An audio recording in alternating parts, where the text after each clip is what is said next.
അടുക്കളയിൽ എന്തെങ്കിലും കുക്ക് ചെയ്തുകൊണ്ടിരിക്കുമ്പോൾ എനിക്കൊന്ന് റെസ്റ്റ് എടുക്കാനായിട്ട് ഞാൻ ഈ സ്റ്റൂളുമ്മയായിട്ട് ഇരിക്കാറ്. ഈ സ്റ്റൂളുമ്മ ഇരുന്ന് ഹാളിലേക്ക് ടി വി കാണും, കുട്ടാമ്മയോട് വർത്താനം പറയും, ചിലപ്പോൾ അവനെ പഠിപ്പിക്കുക വരെ ചെയ്യും. ഇന്ന് സാവിച്ചേട്ടൻ്റെ ബർത്ത്ഡേ, അപ്പോൾ ഒരു ചെറിയൊരു കേക്ക് കട്ടിങ്, ഒരു സർപ്രൈസ് പോലെ ചെയ്യാമെന്ന് വിചാരിച്ചിട്ടുണ്ട്. കേക്കൊക്കെ വാങ്ങിച്ച് ഞാൻ ഫ്രിഡ്ജിലാക്കിയിട്ടുണ്ട്. കുട്ടാപ്പനോട് പറഞ്ഞ് പെട്ടെന്ന് തന്നെ അവനത് പൊട്ടിക്കും. പക്ഷേ കുട്ടാപ്പനോട് പറയാണ്ട് എനിക്ക് സമാധാനമില്ല. അങ്ങനെ കുട്ടാപ്പനോട് പറഞ്ഞു, അവൻ ഫ്രിഡ്ജൊക്കെ തപ്പി നോക്കി. ആ സമയത്താണ് കുട്ടാപ്പന് സ്കൂളിൽ നിന്ന് എക്സലൻസിൻ്റെ ബാഡ്ജ് കിട്ടിയിട്ടുണ്ടായിരുന്നു. ക്രിസ്മസ് പരീക്ഷ കഴിഞ്ഞിട്ട് അതിൻ്റെ റിസൾട്ട് അനുസരിച്ചിട്ടാണ് ഈ ബാഡ്ജ് കൊടുക്കുക. അപ്പോൾ നല്ല മാർക്ക് ഉണ്ടായിരുന്നു കുട്ടാപ്പിന്. അപ്പോൾ ഇതിൻ്റെ ഫോട്ടോസ് എനിക്ക് കിട്ടിയിട്ടുണ്ടായിരുന്നു, ടീച്ചർ അയച്ചിട്ട്. അപ്പോൾ ബാഡ്ജ് എനിക്ക് കുട്ടാപ്പ് ഇപ്പോഴാണ് കാണിച്ചു തന്നത്. ആ സമയത്ത് സാവ്യ ചേട്ടൻ പുറത്ത് അവിടെ എത്തിയിട്ടുണ്ട്. കുട്ടാപ്പ് നേരെ അവിടെ ഓടി. അപ്പം തന്നെ മനസ്സിലായി, അവനത് വിളിച്ച് പറയുന്നു. അവനപ്പം തന്നെ പറഞ്ഞു കേക്കൊക്കെ വാങ്ങിച്ചിട്ടുണ്ടെന്ന്. സാവ്യ ചേട്ടന് കത്തി.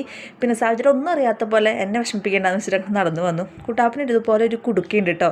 അവന് ഞങ്ങൾ കൊടുക്കുന്ന കോയിൻസും അതുപോലെ ഈ നോട്ടൊക്കെ അവൻ ഇതിങ്ങനെ ഇട്ട് വയ്ക്കും. അപ്പോൾ സാവ്യ ചേട്ടൻ കുളിക്കാൻ പോകുന്ന സമയത്ത് കേക്കിൻ്റെ ഈ അലങ്കാരപ്പണികളൊക്കെ ഞങ്ങൾ ചെയ്തു. കുട്ടാപ്പ് ഇങ്ങനെ ഇടയ്ക്കിടയ്ക്ക് വരുമ്പോൾ ഓരോ തോണ്ടലിൽ കേക്ക് എടുത്ത് പോകുന്നുണ്ട് കേട്ടോ. അവന് കഴിക്കാനായിട്ട് പാത്രത്തിൽ ഇട്ട് കൊടുത്താൽ അവൻ കഴിക്കില്ല. അവൻ തുണ്ട് ഇങ്ങനെ തോണ്ടിക്കൊണ്ടേ പോകും. പിന്നെ കുളിയൊക്കെ കഴിഞ്ഞ് വന്ന് സാവിച്ചേട്ടനും കുട്ടാപ്പും കൂടി ഒരുമിച്ചായിട്ട് കേക്ക് കട്ട് ചെയ്തു കേട്ടോ. അപ്പോൾ കുട്ടാപ്പൂൻ്റെ കൊടുക്കാനായിട്ട് നോക്കിയപ്പോൾ അവന് വേണ്ട, ഭയങ്കര ഷോ ആയിരുന്നു കുട്ടാപ്പ്. പിന്നെ ലാസ്റ്റ് അവൻ വാങ്ങിച്ചു. അപ്പോൾ അപ്പോഴേക്ക് ഈ കേക്ക് കട്ടിങ്ങും കാര്യങ്ങളൊന്നും താല്പര്യമില്ല കേട്ടോ. അതിപ്പോൾ ഞങ്ങളുടെ ബർത്ത്ഡേ ആയാലും കുട്ടാപ്പൻ്റെ ബർത്ത്ഡേ ആയാലും ജസ്റ്റ് ഒന്ന് വന്ന് നിൽക്കും, ചിലപ്പോൾ നിൽക്കില്ല. അതുകൊണ്ടാണ് കേട്ടോ പപ്പ അവിടെ സോഫയിൽ ഇരിക്കുന്നുണ്ട്. അങ്ങനെ പപ്പയ്ക്ക് കൊടുത്ത് ഞങ്ങൾ ഒരുമിച്ച് കേക്ക് കട്ട് ചെയ്തു കേട്ടോ. അത് നമ്മുടെ ഫുഡ് എന്ന് പറയുന്നത് പൊറോട്ടയും ബീഫായിരുന്നു. പിന്നെ ഈ നോൺ വെജൊന്നും സാവിചേട്ടൻ കഴിക്കാത്ത കാരണം മുട്ട കഴിച്ചു. നോൺ വെജിൽ മുട്ട മാത്രമേ സാവിചേട്ടൻ കൂട്ടുള്ളൂ, വേറെ മീനും ഇറച്ചി അങ്ങനെയൊന്നും കൂട്ടില്ല. പണി തന്നെയാണ് മനുഷ്യന്.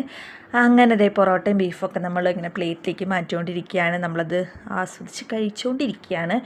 അങ്ങനെ നമ്മൾ എപ്പോഴും പൊറോട്ടയൊന്നും മേടിക്കില്ല കേട്ടോ, കാരണം പുറത്തുനിന്നുള്ള ഫുഡ് മാക്സിമം നമ്മൾ ഒഴിവാക്കാറുണ്ട്.